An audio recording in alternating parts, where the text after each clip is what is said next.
Now I can. What's good? What's up? How you doing? How has the chest recovered from all the cigars and the keys? There's something What did you about smoke in the keys? I've been like smoking milder cigars like Davidoff signature number twos. I bought a little box of those and I was just chilling. I've been drinking with the reason I've been smoking milder ones is for Lent, I gave up hard alcohol. So I just drink wine. I've been drinking wine and some beer and some, and that's about it, basically. So a nice mild cigar with a nice Cabernet. Something about being in the Keys, Lance, where you can see the stars at night and there's, it's very quiet and there's just the palm trees and the breeze, like you're really like out there, right? Were you so you were in Island Murata? Yeah. Were you like at a house Airbnb or like a resort? I was at an overpriced resort. Okay. Because they don't have a lot of resorts in the Keys. Usually it's like those little like kind of houses like on canals and stuff. No, this was a resort, the same place like 10 years ago would have been like a few $100. And now it's over north of I have to get a suite. I got kids, I got lots of people. So whatever. But it was nice. I needed, dude. I was getting a little bit. This market's been, been fun, but been stressful because it's nonstop news, right? And it was spring break for the kids. So what have you been up to? Oh yeah, it was spring break. If you want to laugh, so hold on, let me turn on the slide. So it's spring break over here, right? So my neighbor, they must be out of town. And they have a son who's in college, like just started college and plays lacrosse. Yeah. And he goes, what's the college by you? Kind of like Boca del Rey. FAU. They're in the Final Four. They're in the Final Four, FAU. So he goes there, right? So last night, or yesterday, I should say, I see like chugging beers, counting. They're on the boat. They're on the jet skis. They got like 15 people on the boat. And my buddy comes over and he's helping me. Like I got this gate for my fence, like putting it up. And he looks over, he goes, dude, what's going on with these college kids? It's 15 guys on a boat, not one chick. And all night, I just hear the guys. They're out there shooting guns because you can shoot out here. It's out of city limits and stuff.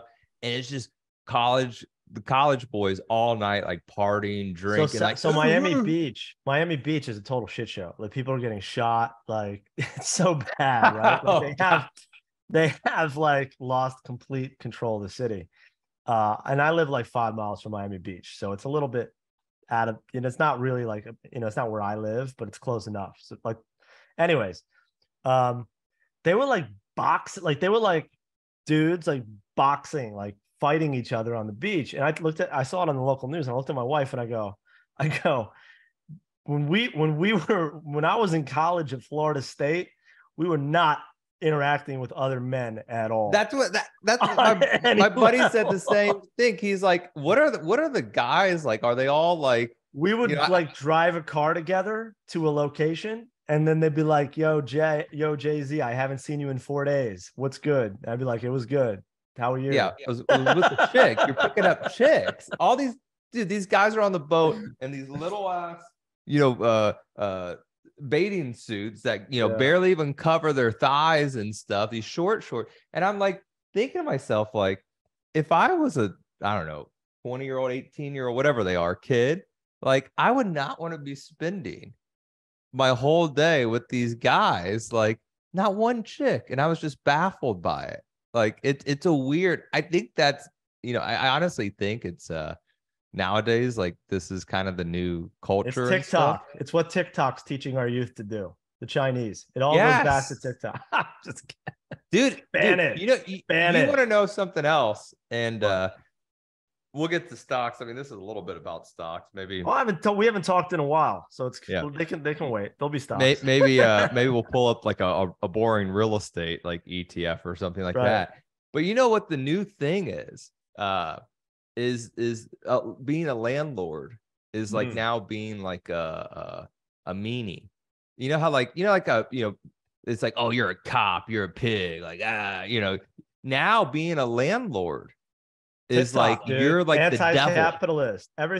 Anything that's like if you set out to try to like make money, if you set out to try to do something that adds value or serve it, like yeah, everybody wants like a free lunch. They want to sit home. They want to play video games. They want to do anything that doesn't make money, not be aggressive. Like I tell my wife says this to me all the time. She's like, how do you walk around in 2023? Like you're getting canceled every 15 seconds. And I'm like, I mainly use the golden rule.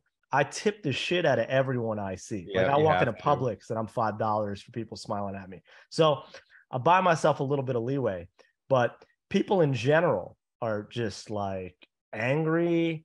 I don't know. Like they don't like the system. This system is the best system in the world. I don't know. Somewhere along the lines, people got convinced that we're doing it wrong in the United States. And I implore every one of them to go to different countries, go to third world countries, go to these places. I've been to many of them. I've seen it firsthand. Go anywhere else. I don't get it how you can say, like being a landlord, like when I was like in college, being like an entrepreneur was like the new thing. Like they were having like entrepreneur, the College of Business would have like, they just started like having classes and stuff. Yeah, that's good. And all kind of like your rich friends, their parents had real estate, like they had rental property, like, oh, so-and-so's got a beach condo this week. Awesome. Like their parents got a beach condo and it was cool. Or their grandparents, got some 1960s beach condo in St. Pete Beach. So I never would have thought owning real estate, being a landlord wouldn't be like now like a sin.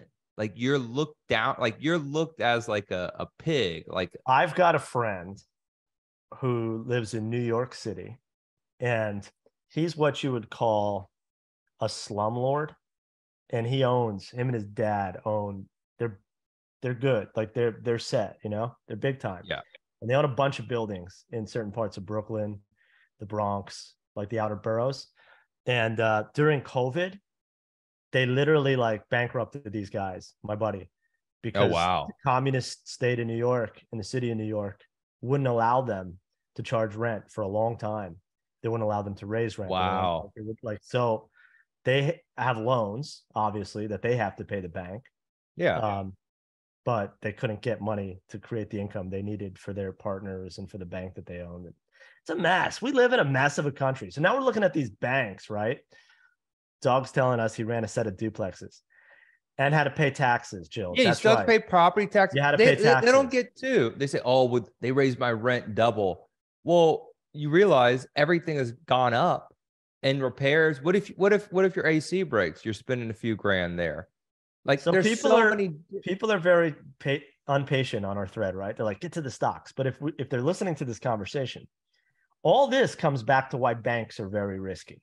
Let's think about that. What is the same common denominator that all these regional banks have a shit ton of that they don't want to have on their books, other than U.S. Treasuries, is exposure to real estate.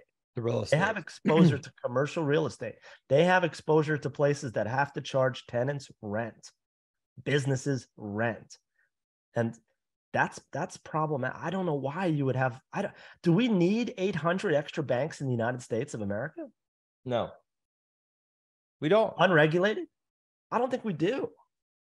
I don't think we do. And do we need to have these other banks? We're picking the winners, and then the other banks the other banks are kind of just left, for basically for dead. They said, like, if you're a small credit union and you screw up, then you're done. But if you're a big bank, it's okay. You're safe. We got you. That's part of it. It's kind of weird. It's very weird. But it comes back to. Go ahead, Lance. You have no confidence if you have your money like in a credit union or a small bank. Listen, I was talking to a buddy of mine who's a banker. I was golfing with him this weekend, and he's like old school. He's old school, like banking. Like he's a good 15 years older than me, so everything is old school with him. So I'm like, dude, do we really need to have all these rinky-dink little corner banks? And he's like, yeah, people still walk into banks. I'm like, do they? I mean, like, I disagree. I mean, I disagree. I think some people do. Older people, etc. I think what it is knowing your money, like knowing your money is 10 minutes away at the bank and you could go get it out is some things that people, But usually the isn't that older such a people, fallacy? You think that it's safe because it's in a building that's it's two in a blocks bank. from you, but it's in a much riskier institution than the Bank of America. But it's all up here though. It's all up here. Like, for example, let's say you had your money in some online bank, let's say like Ally Bank or something, right? All online. People don't want to put $1 million in that bank because they can't go and physically get the money out the next day, even though you kind of technically can't. But you know what I mean? It's more of that old school mentality of going in there. Hey, let me get down to let me get 20 grand out, or let me go talk to my lady at the bank that I see every day. Yeah. Some people don't want to deal with all the internet wire transfers, all that stuff. No, like that, I can see that. I can see that. But you know why they got into this mess? They need, yeah. Or someone saying I must live in a city. I live in Miami. But here's the thing. Yeah. When people put their money in the local bank, they trust Bill or Bob or whoever they're talking to and saying, this is a good man. He's from my community, which is true. But what they don't understand is that Bill and Bob's boss took their deposits and took extra risk on their deposits because they have to compete against banks that have scale. They have economics in their favor. That's why Bank of America pays you 0.01% on your savings account. And some of these people will pay you 1.5%, 2% on a money market. They have to compete to have the right to exist. That money doesn't come from a magical money tree, that extra juice that they're paying you. They take extra risks to acquire that extra juice. That's what people don't understand in general. If in your head, you're thinking, this is too good to be true, it usually is, boys and girls. Yep. It usually is. That's my rant for the morning. And that's what happened with everything over the past couple years, right? Facts, crypto, all the EV bullshit, startups, fairy dust, all that stuff. Most people are thrilled with 5% risk free. 5% risk free. Like if you've got,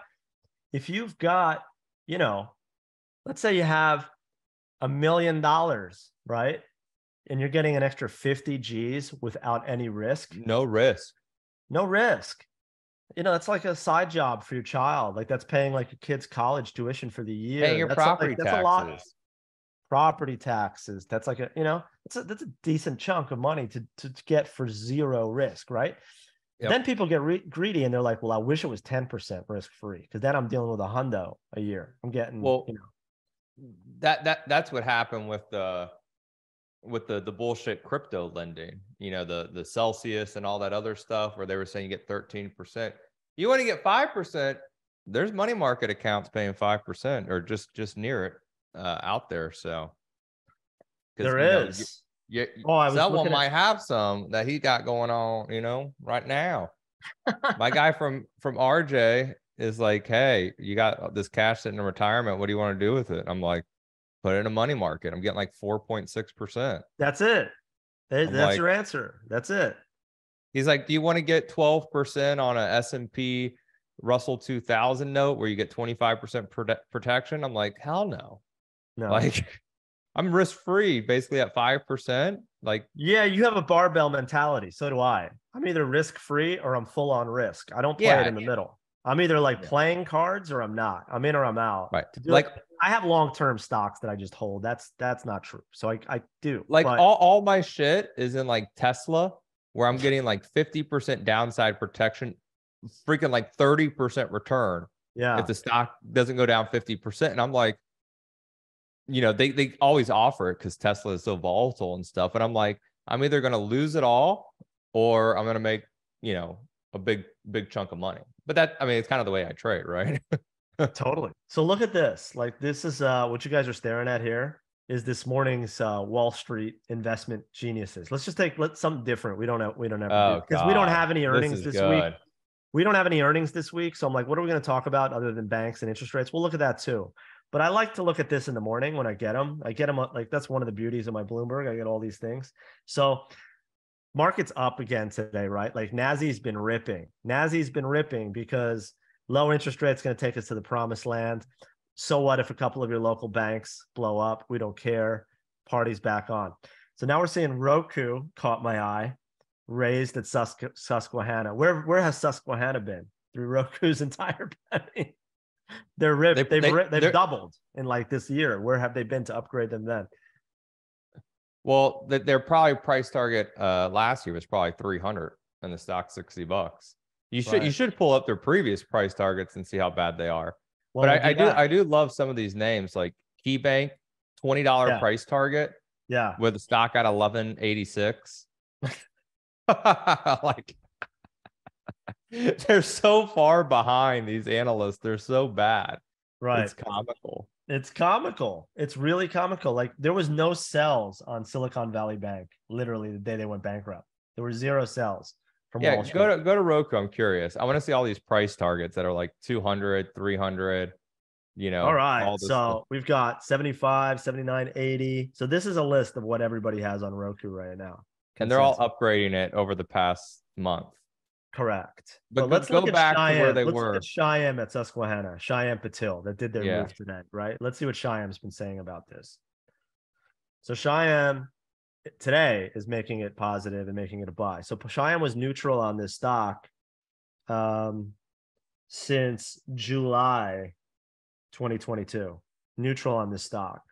And what has Roku done since July 22?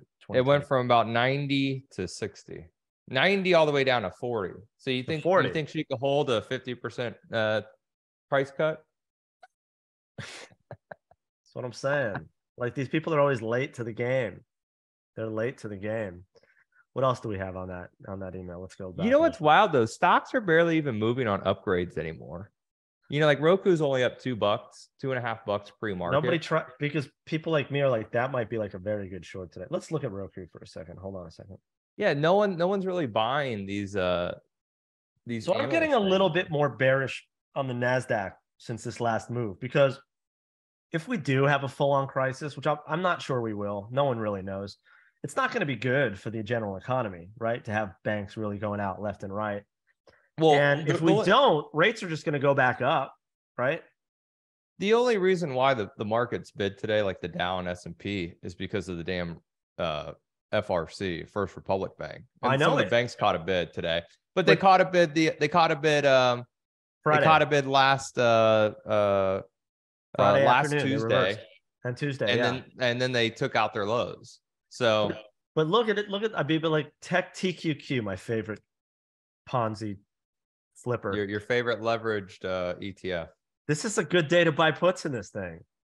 I think it's a good day. It's not up as much as you would think it should be. That's a sign. Well, that's a sign. Everything else is leading. The Qs are definitely lagging today because why? No exposure to banks. What's up the most today? The Russell. Why? Small cap, regional banks. Regional banks up a lot with FRC. So all the shit stocks, which now we have to include banks and shit stocks. We have to. You know, they are these shit stocks. The shit stock banks are up. But dude, here's the issue. And then what people have to realize, if you're trading, let's say FRC, the shit bank, pull up the implied move today in FRC. Go pull it up the options. You want to laugh. Or on Bloomberg, whatever. No, we got it. Implied vol 650%. The stock traded up last week, right? Like you said, on what was it, Tuesday? And then it gave it all back. Tuesday, it gapped up. It went from like before last week. Last week it just went down. But put it this way, the stock went from $17 to $50 in a day. Then it went down from $50 to $30, $30 to $22. You know, so it moves like 50% a day. You know, and obviously the options have implied that. That's a hard stock to trade.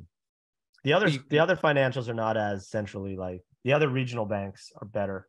MTV, yeah, you could do the KRE and not have to pay, you know. Yeah. You're only looking around like 9% moves, not 30% moves. right? Exactly. 1/3, about a third of the vol. But these guys might go out. It's the difference. These guys are sitting on plutonium, man. They have like an entire treasure trove of dog shit in their books. Well, I mean, but isn't that what all the Kramers and people were telling you to buy banks all the past couple weeks, and then they dude, were going I down was on a thing. 50%? Yeah, I don't want to name name. I was on a thing where one of the guys, I mean, he was like, Buy the banks, their book value is safe, and yeah, then I had obviously one of their those book value is all conversations. You know bullshit. what I'm saying, Lance? I had one of those combos. Oh Um, yeah, with the people who trading illiquid stocks and all that they other were stuff. probably I mean, to be fair, they were probably talking with like a 3-year time frame. Like, I don't want to be Yeah, insolvent yeah. in April or May. They probably can sit on some plutonium till What 2026. Well, dude, I think like if you say Lance in 3 years, is JP Morgan going to be higher or lower? I would say probably higher. I think it's like one of the best banks out there, Jamie Dimon. But in terms of trading, I only care what the stock's going to do in the next day or two. But like I think JP Morgan could be $150 in like a year or two. But there's I no think way the I'm going to big just banks are going to benefit from all of this when it's all said and done. They're oh going to well they're gobble gonna all yeah these people up. They're going to gobble all these people up. And, there's already been a big flight of capital out of regional banks into bigger banks. I mean, why wouldn't there be? Like, if you're sitting there and you're like, and have, over the uninsured amount of deposits, wouldn't you want it to be in an insured place, or do you want Janet Yellen to decide your fate on a Sunday right, night? I mean, dude. it's up to you. It's I can't say shit though. I'm long Schwab. I bought Schwab last week and Well, that's going calls. to be good today. Yeah, it should be up probably 25-30% the options. I bought some Schwabi well I guess I shouldn't tell the exact trade, but I bought some Schwab double nickels. You know what double nickels are? No, let's go. Double nickels. The speed limit 55. So Also known as the Sammy Hagar. yes, there you go. So I bought some Schwab calls and stocks up about what $2 this morning, so that should be good. Yeah. Fading a Bought some little. boring stocks last week. Walmart, Schwab, more like going all the way out till May, which is like super long dated for me. That's wild. You're doing the May 19s? Yeah, yeah. Wally World too. Like even Wally World, I bought some in the money calls. I like that. These are not expensive at all for No, they were so cheap. 53 days. Right? Look how cheap they are. 2%. Yeah, nothing. Nothing. That's a good I trade. love it. I like that trade. This is the kind of trade. So learn it. There's people out there. We're going to talk about specific stocks. I think we've talked about like 15 specific stocks already, but like this is a teachable moment for people out there. This is the kind of stock that's totally not pricing in anything happening. So you could have like them come out and say, we're having our best year ever, whatever. And the options will be completely blindsided by that. And that's how you get a triple, quadruple bagger, basically, in a longer term, long dated thing. Because otherwise, the longer, I don't know if people know this, the longer dated you go, the worse you are at the money. Yeah, exactly. You just are. So this is a good deal, dude. This stock could easily trade 150, 160, 155. Yeah, that's what I think. So, yeah, I'm not doing anything crazy no, here, obviously, because you don't know, especially over the weekend with all these banks I and don't like stuff. this tape at all, dude. If I'm being honest, I'm a little bearish on the Nasdaq here. I think it's shot on this low interest rates. Yep. I think interest rates going to start to levitate a little bit. I think they overdid it on the downside. There's like 120 basis points of difference between what the Fed tells you they're going to charge for the Fed funds rate and what the market thinks they're going to charge. And I think the Fed's going to be closer to their own truth than the market. The market overshoots always. And I think they did again this time. So MDX has had, a nice little ripper over the last month. 6% on the back of 10 years falling off a cliff. Yeah, I made good money the past couple weeks, but every time I get a pop, I've been selling. Yeah. Yeah, and I've been day trading a lot more. I had one of my Day stocks got trading. pumped. Yeah, I had one of my stocks got pumped by CNBC, and I was at lunch. And when I came back, I saw it was a CNBC pump. Yeah. And then I was like, fuck. So of course it sold off after the pump. But but like any little move, I'm just taking profits. I mean, the Nasdaq's already rolling over this morning. If you pull up the Nasdaq futures, we're already 30 off the highs. I mean, I keep telling people like, people are like, tell me what to do. And I've been sitting here for like the last 15 minutes telling you to short the Nasdaq. I don't know what else you want. Do you want me to come Short to your the house and make you Nasdaq. coffee? I You want would me to say come and buy make you coffee Schwab, buy too? Walmart, but I'll probably close them this morning if my options go up 30% I think this or Roku so. might be an excellent short on the upgrade today. Yeah, I like that. I like that for a short. I like the Roku. I like Roku puts. I think you reshort the banks if they pop. Yes. If they pop for a couple days, I I've think been you watching this reshort the bad banks. boy, this Zion. I don't know why. Oh, that shit. Yeah, it's a That dog. And this one, Key. Ozarks, another one, OZK. Yeah. Or you could just do the KRE, just do the Right, regional ETF. banks. I Yeah. don't know though. I like the action. I like the action in the individual ones because you have that black swanish whisper thing that goes on. Oh, You do. this is the bad bank. And when you get those flares, you don't get the same dramatic move in the ETF because they're like, not all of them. So you want to have like that day you wake up and on Twitter you go on Zion and they go Zion's going out and then Zion's Yeah, down that's true. 25%. It's fun too. You need I mean, that or optionality. you Right? you mentioned Deutsche Bank I last did. week, which I don't know if Yeah, anyone it's remembers. up a bit, but they're not by any stretch of the imagination out of the woods. We were No, like talking that's about it. It another was like bank. I think it was like a $12 stock when we talked about it. Yeah, and then it crashed. I think you could reshort stuff like that. Yeah. Wells Fargo's another shit shit stock. There's stuff out there that you can I like this reload long on retail. puts. I like this long like Walmart retail. I like long Walmart. Flight to Maybe safety. Dollar Tree even is a good recession stock. Did you know that? That was one of the only stocks that were up in the S&P 500 in 2008 is Dollar Tree. Yep. So I think we've given enough freebies for the hungry crowd today. I think the shit that sucks on pops, you sell it. The stuff that's good, like your AMDs, your Nvidias, your Tesla, those are your kind of crack names where you can day trade. Like Tesla's been fantastic, great day trading. And then for swings, if you want swing longs, go to boring stuff. Dollar Tree, like you mentioned, Walmart, probably throw in Target in there. So you can't buy the first dip in a stock that's been up 50% in 2 weeks. But you really want to go to these names where the implied vol isn't crazy. It's like the bank's implied vol is insane. You really wanted to go to these names with low beta stocks. Implied vol is cheap. You could buy a kind of a not so risky option for cheap. And if you want to trade the crazy stocks, just day trade them or do like the small size and hold fading the open has been an awesome move, by the way. Just in general, like we have big gap downs and banks buy those at open. These big gap ups, short that at the open. Just fading the open has been a very, very strong day trade. Past week, I noticed. Even on vacation, I was paying attention to that. There you go. Randy says the whole world has gone soft. We love Randy, don't we? Yeah, look at Bodine. He knows what to get long. These are our people. This is why they watch us. They want to hear us talk like we're buying Pfizer and Walmart. No.